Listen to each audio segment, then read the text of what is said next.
수많은 사람들이 거리에 인산인해를 이루었습니다.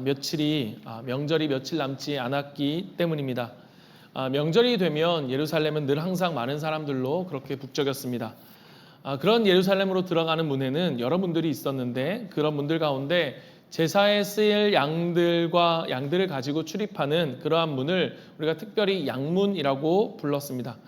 그런데 그 양문 곁에는 작은 연못이 하나 있었는데 지금 많은 사람들이 그곳에 모여 있었습니다. 한번 여러분 상상을 해보십시오.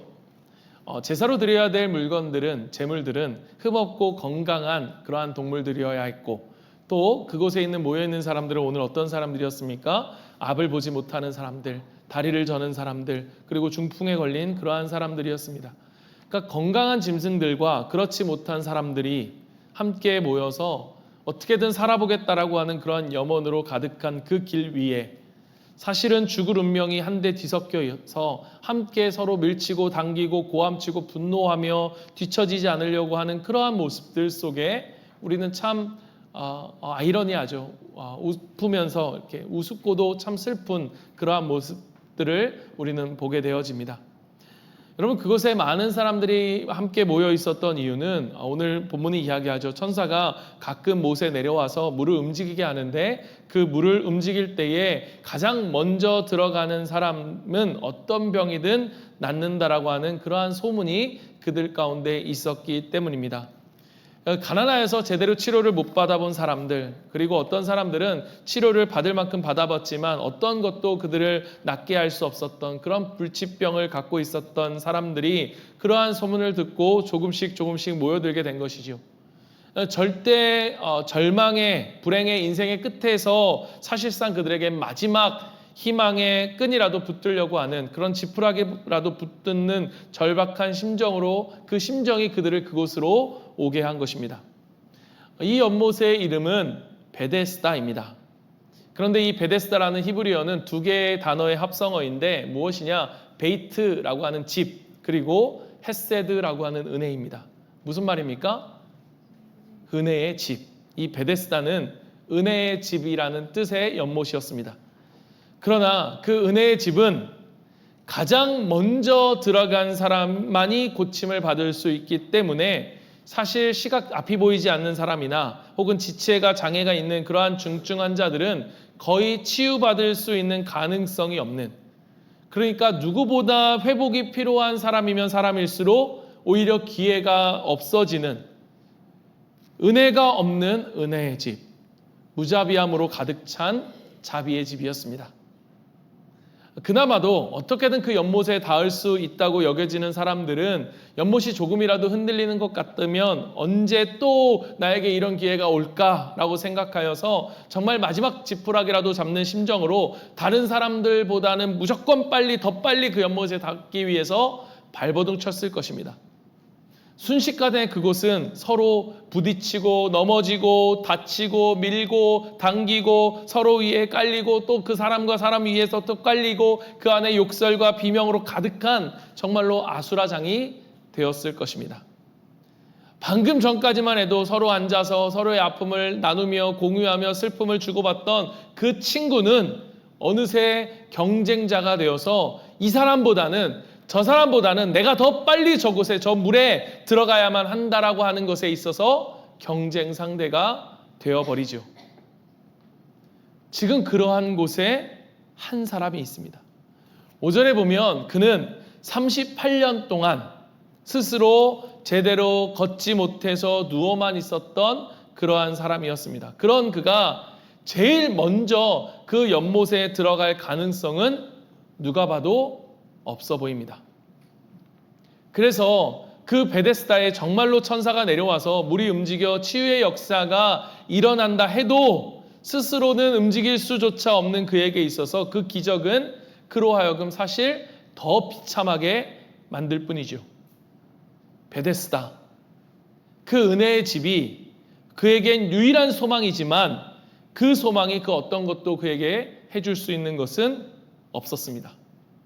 그 은혜의 집, 자격 없는 자에게 베풀어 주시는 것, 그 사랑이 바로 은혜. 그런데 그 은혜가 누구보다도 필요했던 그에게 있어서는, 그리고 또 누군가에게 있어서는 가장 먼저 그 못에 들어갈 수 있는 방법이 없기 때문에 어쩌면 그것은 더 잔인한 것이었죠.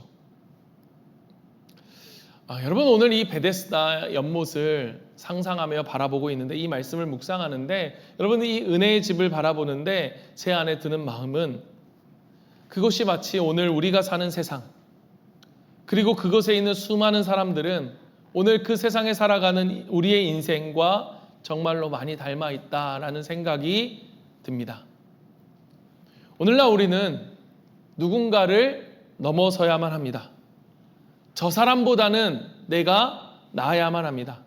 저 사람보다는 조금 더 나은 경력과 좀 더 나은 스펙을 가지지 않으면 우리는 그 자리에, 승리의 자리에 앉을 수가 없습니다.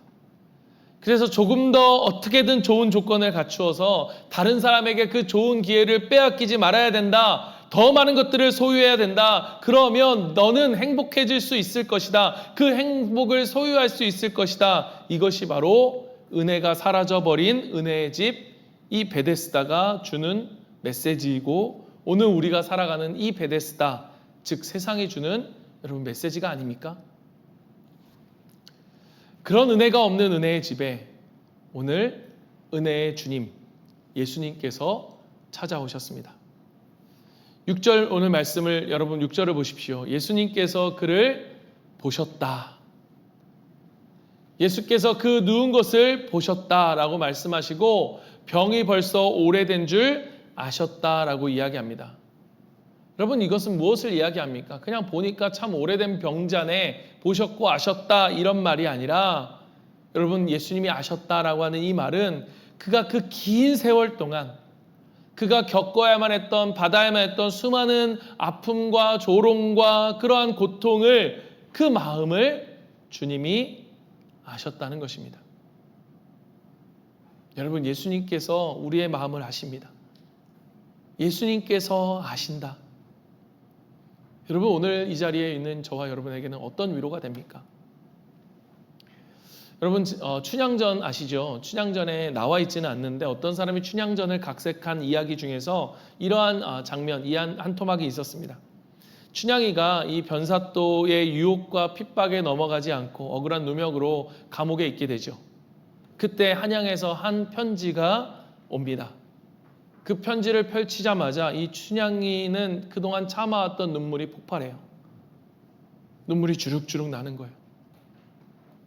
이 편지에는 어떠한 글도 써 있지 않았습니다. 그런데 그는 자기를 사랑하는 자기의 약혼자 이몽룡이 이 자신을 위해 이 편지를 보냈다는 것을 확신할 수 있었어요. 왜냐? 그 편지에는 한 그림이 그려져 있었는데 그게 뭐냐? 한 송이에 시들어 있는 국화, 그 한 송이가 그려져 있었습니다. 그녀는 알았던 거예요. 이 찢어진 국화가 자신이라는 것을. 이 그림은 말해주고 있었던 것입니다. 춘향아, 나는 너를 안다. 네가 나를 위해서 당하는 이 고통과 이 아픔과 이 모든 것을 나는 알고 있어.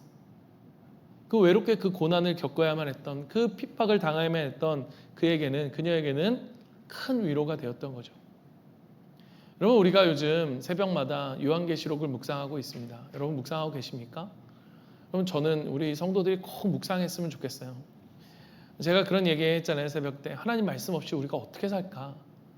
여러분, 하나님의 말씀 없이 살아가는 삶이 얼마나 힘든 삶인 줄, 여러분 그 말씀을 묵상하면서 받는 위로와 힘이 없으면 모릅니다. 여러분 말씀을 꼭 묵상하십시오.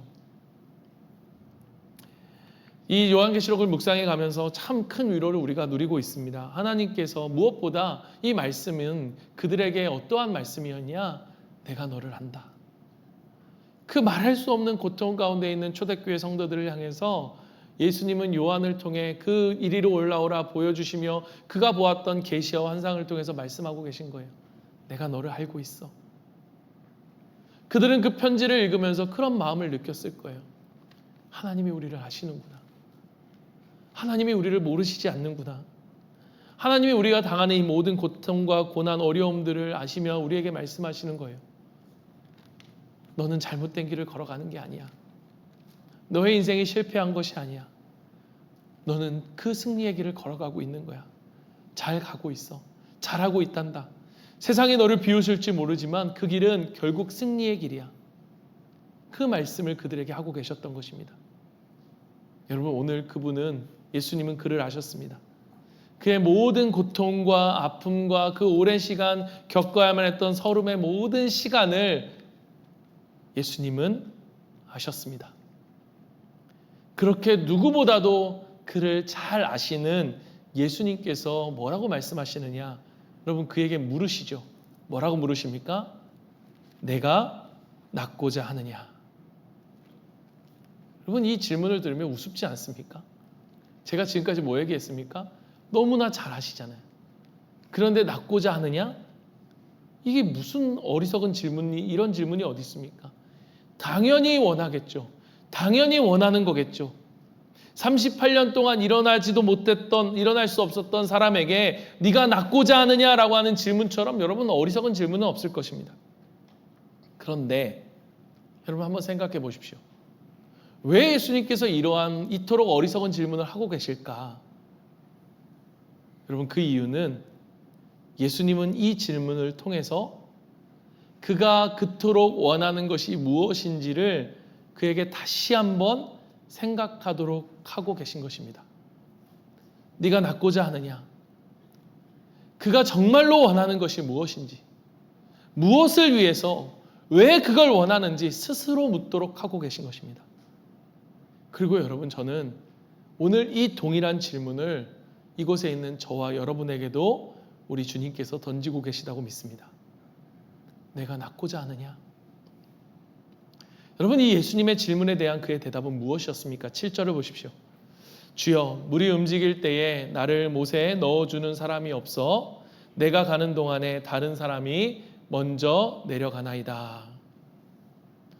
여러분, 사실 이 어리석은 질문에 그에 대한 대답도 사실 우리가 보면요, 여러분, 그의 대답은 이거면 충분했어요. 그것이 무엇입니까? 네, 낫고 싶습니다. 이 대답이면 충분한데요, 근데 그가 그렇게 대답하지 않습니다. 여러분, 오늘 이 대답이 우리에게 중요한 메시지 한 가지를 보여주는데, 그게 무언가 하면, 여러분, 그가 정말로 바랬고 정말로 원했던 것은 분명히 병이 낫는 것이었을 거예요. 그런데 언제부터인지 낫고 싶은 열망이 남들보다 먼저 저 연못에 내려가야 한다는 열망으로 바뀌어 버렸습니다. 물에 남들보다 먼저 내려가는 것을 문제의 궁극적인 해결책으로 생각하게 된 거예요. 그래서 남들이 먼저 내려가는 것과, 그런데 나는 누군가 나를 데려다 줄 수 있는 사람이 없다라고 하는 그것이 바로 그의 인생의 문제가 되어버린 거예요. 내가 남들보다 먼저 갈 수만 있다면, 여러분, 오늘 우리의 문제는 무엇입니까? 내가 남들보다 조금 더 가질 수만 있다면, 그런데 나에게 돈이 없다는 것이고, 나에게 부자인 부모가 없다는 것이고, 내가 나보다 항상 더 앞서가는 더 많은 것을 가진 사람들이 있다라는 거예요. 어느 순간 우리의 열망은, 인생의 궁극적인 목적은 남들보다 더 먼저 저 연못에 내려가는 것, 그것이 우리의 인생의 궁극적인 목적이고, 그럴 수 없다는 것이 우리의 인생의 문제가 되어버렸습니다. 은혜의 집에 은혜가 사라져버린 베데스다. 오늘 우리가 사는 세상은 우리에게 끊임없이 이야기하고 있어요. 네가 저 연못에 누구보다 먼저 갈 수만 있다면 너의 문제는 해결될 거야. 네가 조금만 더 가질 수 있다면, 네가 이렇게만 할 수 있다면 너는 행복할 거야. 그런데 여러분, 진짜 문제는 무엇이냐? 그 베데스다에 그가 그토록 바라던 생명이 없었다는 거예요.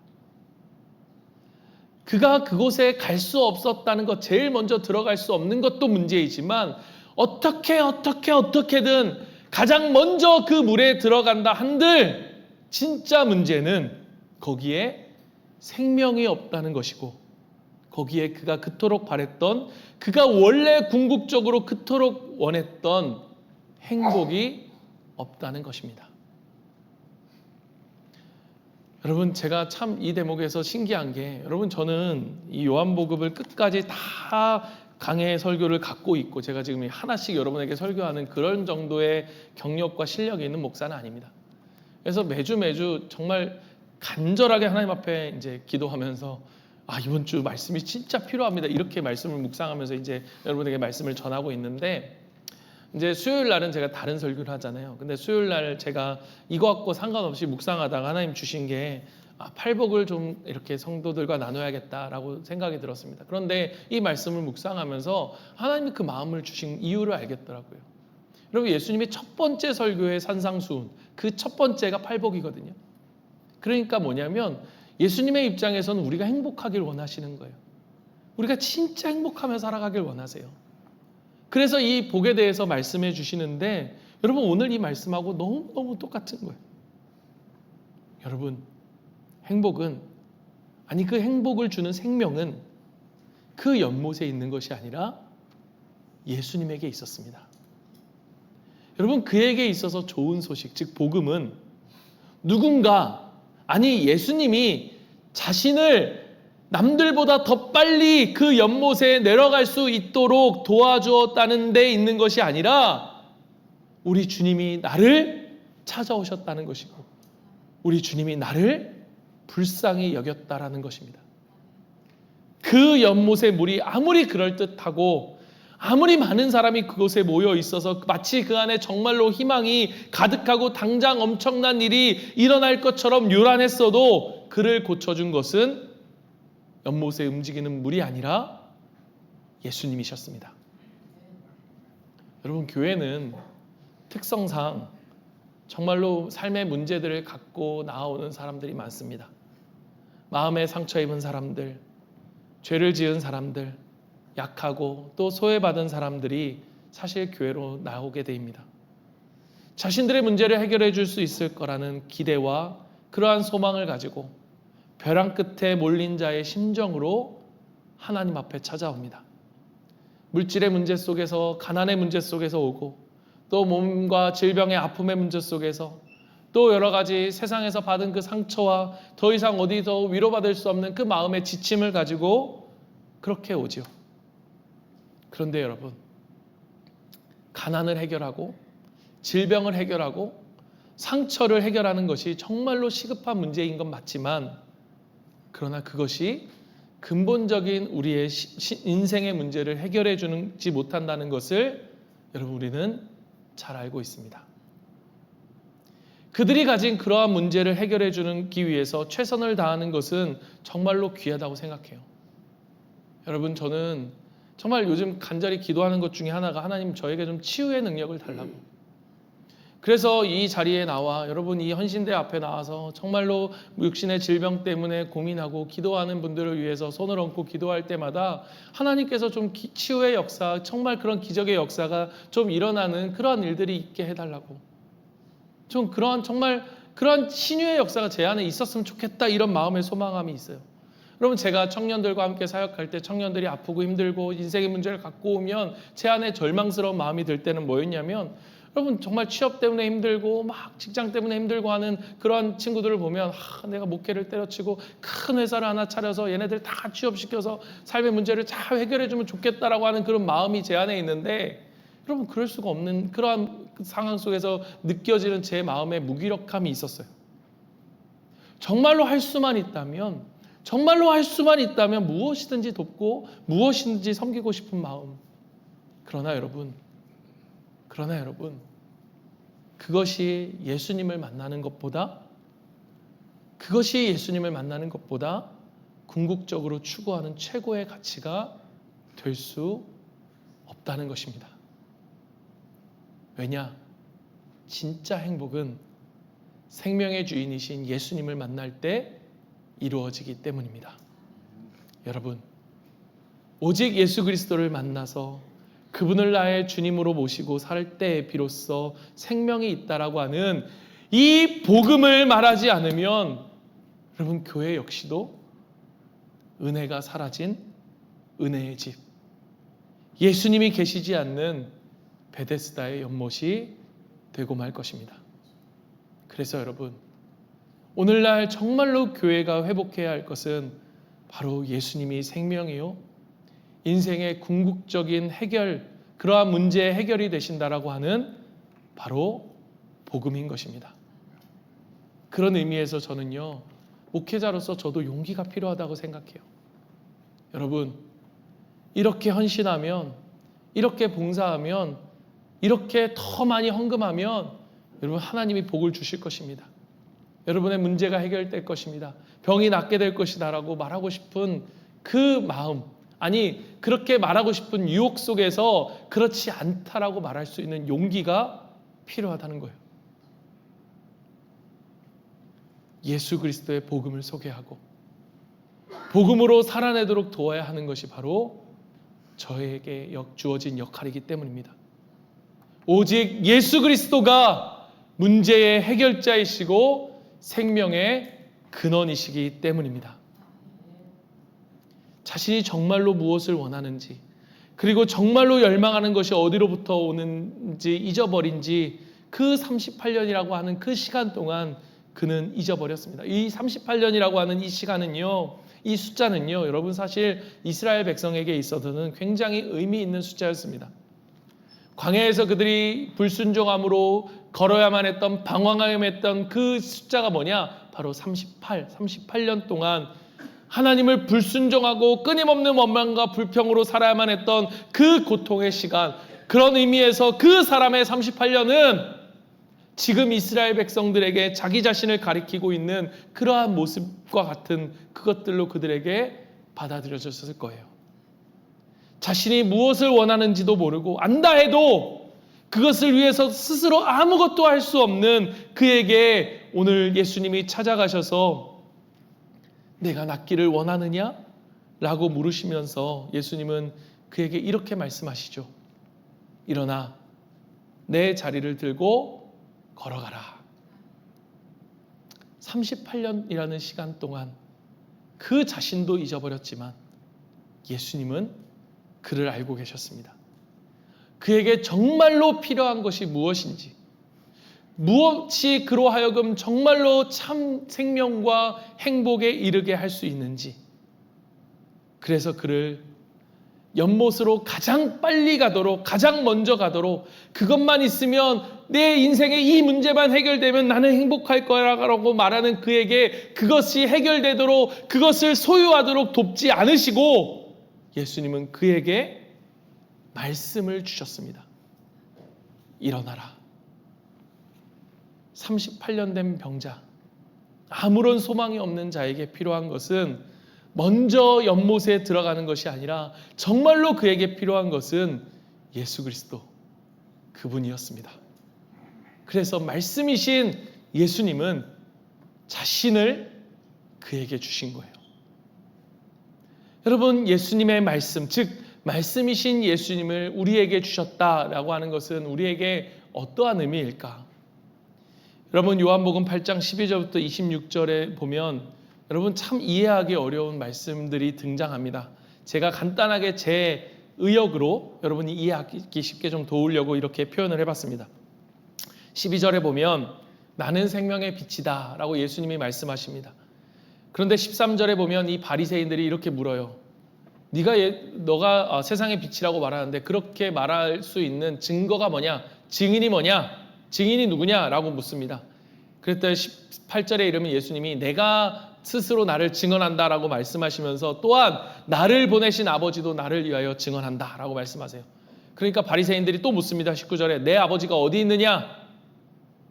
예수님이 19절에 말씀하십니다. 너희는 내가 아무리 말해줘도 내 아버지가 누구인지 알 수 없을 것이다. 내가 곧 떠날 텐데 너희는 나 있는 곳을 올 수가 없을 것이다. 그러자 바리새인들이 또 묻습니다. 이 사람이 자살하려 하는가? 너가 스스로 목숨을 끊으려고 하는가? 예수님이 대답하십니다. 너희는 이 세상에 속하였고 나는 이 세상에 속하지 아니하였느니라. 그래서 너희는 모두 죄 가운데 죽을 것이라고 나에게 올 수 없다고 말한 것이다. 25절에 바리새인들이 또 이렇게 묻습니다. 너는 도대체 누구냐? 28절에 예수님이 대답하십니다. 내가 누구인지 말해도 지금 너희가 모를 것이고 내가 죽은 후에야 너희는 내가 누구인지를 그리고 나를 보내신 이가 바로 아버지이신 줄로 알게 될 것이다. 여러분 이해가 되십니까? 이해가 되시면 저보다 나으신 분들. 여러분 저는 이 말씀을 보면서 참 마음이 어려웠어요. 왜냐하면 이 말씀이 지금 세상 살기 어렵고 정말로 문제가 가득한 속에서 고민하고 씨름하고 정말 좌절하고 낭망하고 있는 청년들에게 또 사람들에게 성도들에게 이것이 어떤 의미가 있을까라고 하는 것 때문이었습니다. 당시 사람들에게도 마찬가지였을 것입니다. 하루하루가 살아내는 것이 쉽지 않았던 그들에게 이 예수님의 말씀, 이들과 예수님에게 대화가 어떤 의미였을까? 정말로 현실이 각박하고 너무나 힘든 사람들에게 생명의 빛이다, 내가 영원히 목마르지 않는 물이다, 생수다라고 하는 이 말이 얼마나 과연 힘이 될까? 그런데 여러분 저의 생각을 완전히 깨트려 버린 것이 무엇이었는가? 바로 그 다음에 30절 말씀이었습니다. 30절 말씀. 이 말씀을 하심에 많은 사람들이 믿더라. 과연 이들은 무엇을 믿은 것일까? 여러분 확실한 것은 여러분 이들이 그냥 이것을 이해하는 지적인 동의로서 믿은 것은 아니라는 거예요. 왜냐? 여러분 31절을 보십시오. 31절 자기를 믿은 유대인들에게 이르시되 너희가 내 말에 거하면 참으로 내 제자가 되고 진리를 알지니 진리가 너희를 자유케 하리라. 여러분 이 말이 어떻게 해요? 너희 안에 거한다. 이 거한다는 말은 이해한다는 게 아니에요. 진리가 너희 안에 거한다. 이 말이 뭐예요? 삶이 되는 거예요.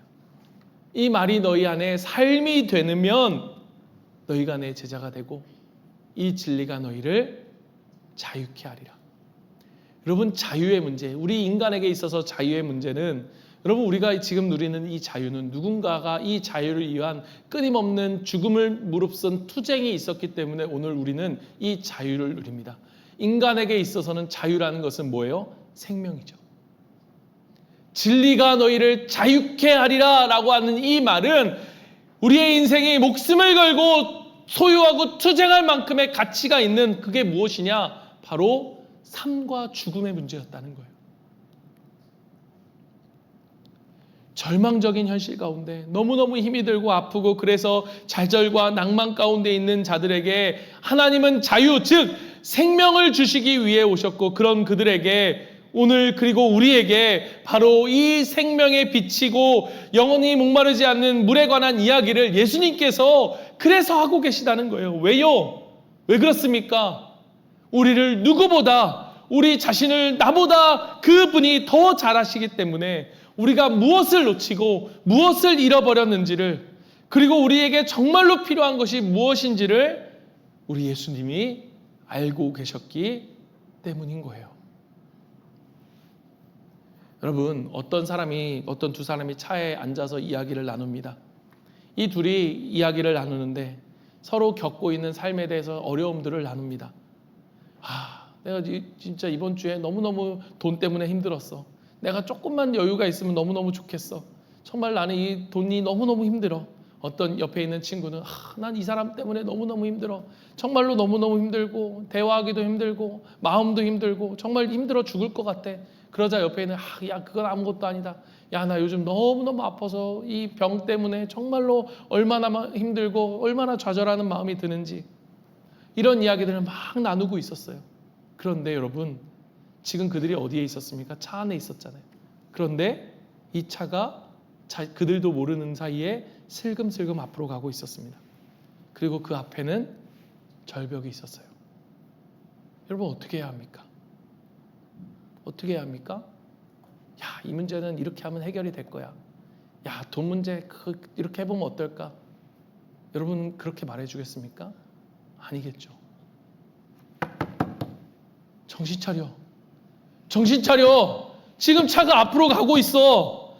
빨리 세워야 돼. 당장 세워야 돼. 주님의 마음은 몸과 마음이 아프고 정말로 도움이 절실한 그에게 주님이 이 말씀을 하고 계시는 주님의 이 심정은 바로 이 심정이었던 거예요. 나는 빛이다. 나는 목마르지 않는 생수다. 주님은 그 마음으로 그들에게 외치고 계셨던 것입니다. 우리는 답답한 현실에서 주님이 우리의 현실을 모르는 것 같고 내 삶에는 관심이 없는 것 같아서 답답하고 화가 나지만 주님은 우리를 누구보다 우리가 어떠한 상황 가운데 있는지를 정확히 아시고 우리를 향해 소리치고 계신 거예요. 위험해. 빨리 나와. 빨리 나와야 해. 예수님을 믿는다는 것은 우리가 이것을 알지 못하면 지금 예수님의 모든 말들이 현실적이지 않아 보이고 절실해 보이지 않는 말처럼 들려지지만 그러나 예수님을 믿는다는 것은 지금 우리가 그 절벽으로 향하는 차 안에 있음을 깨닫고 믿고 그 말씀 앞에 그 말씀을 순종하여 그것으로부터 나오는 것, 그것이 바로 믿음인 거예요. 진리가 너희를 자유케 하리라. 그들에게 있어서의 진리는 무엇입니까? 생명이었어요. 말씀을 마칩니다. 걸을 수 없는 자에게 일어나라라고 하신 이 말씀은 여러분 생각해 보십시오. 38년 동안 한 걸음도 걷지 못했던 그에게 일어나라. 여러분 이것은요 창조주만이 할 수 있는 선언입니다. 그리고 그런 그가 일어나 걸을 수 있었던 것은 이거는 새 창조의 사건인 거예요. 여러분 이 걸어가라라고 하는 이 명령을 영어로 보면 go around라고 되어 있습니다. 이 말은 무슨 말입니까? 가서 그냥 가라는 게 아니라 두루두루 다니라는 거예요. 돌아다니라는 거예요. 너가 걸을 수 있다는 기쁨에 머물러 있지 않고 그렇게 여기저기 돌아다니면서 너의 육체가 지금 너의 인생이 새 창조의 역사임을 다른 사람들로 하여금 알게 하라는 것입니다. 말씀을 듣고 새롭게 창조된 그가 이제는 그 새 창조의 증인이 되어 증거가 되어 그 새 창조의 역사의 메신저가 되라는 말씀인 거예요. 여러분 거기엔 행복이 있지 않습니다. 여러분 이 연못에 빨리 가는 것이 행복이 아닙니다. 여러분 거기에 생명이 있지 않아요. 거기엔 생명이 없습니다. 여러분 생명은 진짜 행복은 예수님에게 있습니다. 그것이 바로 그가 일어나 두루 다니며 전했던 메시지였을 거예요. 여러분 성경은 우리에게 말합니다. 그리스도 안에 있으면 새로운 피조물이라. 여러분 우리는 새 창조의 역사를 통해 새로운 피조물이 된 사람들입니다. 여러분 우리 자녀들이 왜 교회를 나오지 않을까? 여러분 정말로 예수를 믿어서 새 창조가 된 그 사람으로 정말로 이 말할 수 없는 예수님께서 우리에게 주시고자 했던 그 팔복의 행복, 그 행복을 우리의 삶 가운데서 정말로 누리고 있는 이 부모의 모습을 우리가 보여주고 있었다면 여러분 우리 자녀들이 교회에 나오지 않을 수가 있을까요? 저렇게 사면 진짜 행복하겠다. 저렇게 살면 정말 행복한 삶이네. 여러분 우리가 VIP들에게 복음을 전한다는 건 무엇입니까? 우리가 누리고 있는 이 행복, 그들이 바라보면서 저렇게 살 수 있으면 너무너무 행복할 수 있겠다. 여기에 진짜 행복이 있어 라고 말하는 것, 그게 우리의 모습이어야 되는 거 아닙니까?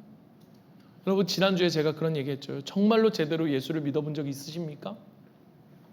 라고 물었었죠. 우리가 진짜로 제대로 예수를 믿고 그 생명을, 그 행복을 우리가 누리는 우리가 되는 것, 그게 바로 새로운 피조물인 우리가 정말로 믿지 않는 자녀들에게, 정말로 믿지 않는 우리 VIP들에게 보여줘야 될, 우리의 삶을 통하여 보여줄 그 새 창조의 역사의 메시지인 거예요. 여러분 이 요한도요, 이 사건을 보면 굉장히 충격적이었을 거예요. 여러분 예수님이 승천하신 후에 여러분 그들이 예수님과 함께 계시지 않았잖아요. 그런데 여러분, 그에게는 어떠한 이 사건을 통해 확신이 있었느냐? 예수님은 말씀이시다. 말씀이 곧 예수님이라는, 현존하시는 예수님이라는 사실을 그는 알게 되었어요. 그래서 여러분, 그 후에 요한과 베드로가 성전으로 올라가는 그 길에서 누구를 만나냐? 우리가 잘 아는 거 있잖아요. 가난한, 걷지 못하는 그러한 사람을 만나요. 그에게 그가 좀 도와주세요 요청했을 때 요한이 뭐라고 말합니까? 내게 은과 금이 없으니 그러나 내가 가진 것을 너에게 준다. 나사렛 예수 그리스도의 이름으로 일어나 걸으라. 그에게 요한은 무엇을 주었습니까? 말씀, 예수 그리스도를 주었고 그는 일어나 걷고 뛰었습니다. 말씀을 통해 변화된 그는, 여러분, 그 다음 사건이 어떤 일입니까? 베드로와 요한이 일어나서 복음을 전했을 때, 여러분, 그 복음 때문에 수천 명이, 3천 명이 주님께 돌아오는 회개의 역사, 그 한복판에 저는 이 예수님의 말씀으로 믿고 걷고 뛰게 되었던 이 사람의 메시지, 삶으로 보여줬던 메시지가 분명히 있을 거라고 믿습니다. 여러분, 그거예요. 우리가 여름에 태국이든 몽골이든 어디든 우리가 가서 선교를 해야 돼. 그 선교를 가서 해야 될 일이 무엇입니까? 그 행복을 보여주는 거예요.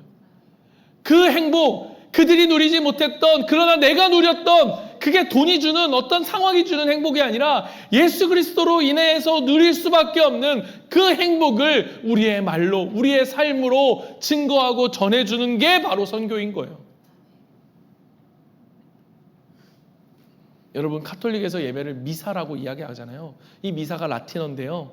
이 미사라는 말은 가다라는 뜻입니다. 그런데 그래서 그 사람들이 이 미사의 마지막에 뭐라고 얘기하느냐? 이테 미사 에스트라는 말을 씁니다.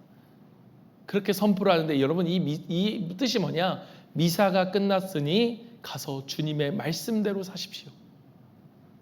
여러분, 말씀이 우리에게 있고 우리에게는 말씀의 새 창조의 능력으로 새롭게 된 우리 가운데 이 말씀의 능력이 있습니다.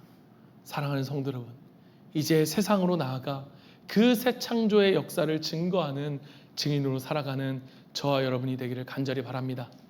오늘 정말로 이 말씀이 필요한 분들, 여러분, 삶 공부를 신청하시고 정말로 증인으로 살아가라고 하는 이 명령을 받으신 우리는, 여러분, 우리가 국내 선교로 또 해외 선교로 또 그것뿐만 아니라 가정과 일터로 우리가 나아가야 하는 거예요. 은혜가 없는 집에, 무엇이 은혜가 없는 은혜의 집에 무엇이 참 행복인지도 모를 채 그 오랜 시간 동안 저기에 먼저 갈 수만 있다면이라고 하는 헛된 갈망으로 살아가는 이들에게 참 행복이신 예수님을, 그 말씀을 전하는 우리 모두가 되기를 간절히 소망합니다.